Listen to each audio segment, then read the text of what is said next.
Young ఏజ్‌లో Australia వెళ్లారు.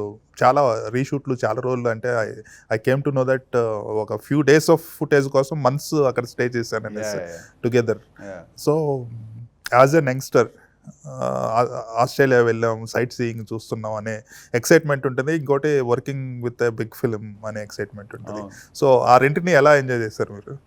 బాగుండింది సార్. ఫ్రీగా తీసుకెళ్ళి ఆస్ట్రేలియాలో కూర్చోబెట్టి హోటల్ రూమ్ వేసి కార్ ఇస్తే అడుగుబావు కదా, అన్నీ బాగానే ఉంటాయి కదా.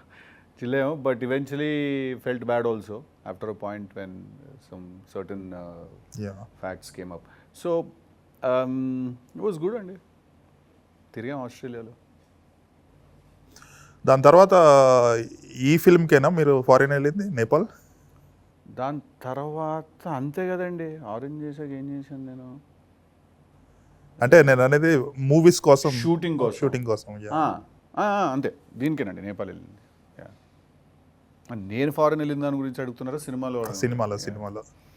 ఎందుకంటే పీపుల్ మీడియా ఫ్యాక్టరీ అంటే జనరల్‌గా they will keep one schedule in London. అదేం లేదు సార్. ఇప్పుడు అది చూస్తే మీరు ఎస్విసిసి ఫిల్మ్స్ కూడా లండన్లో షూట్ చేస్తారు చాలా. సినిమా డిసైడ్ చేస్తుందండి అది. సార్ మీరు నమ్మరు,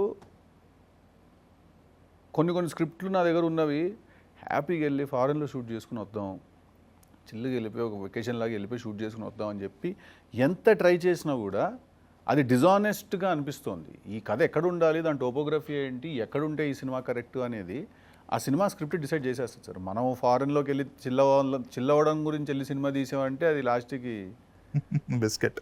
బిస్కెట్ అయిపోతుంది అది.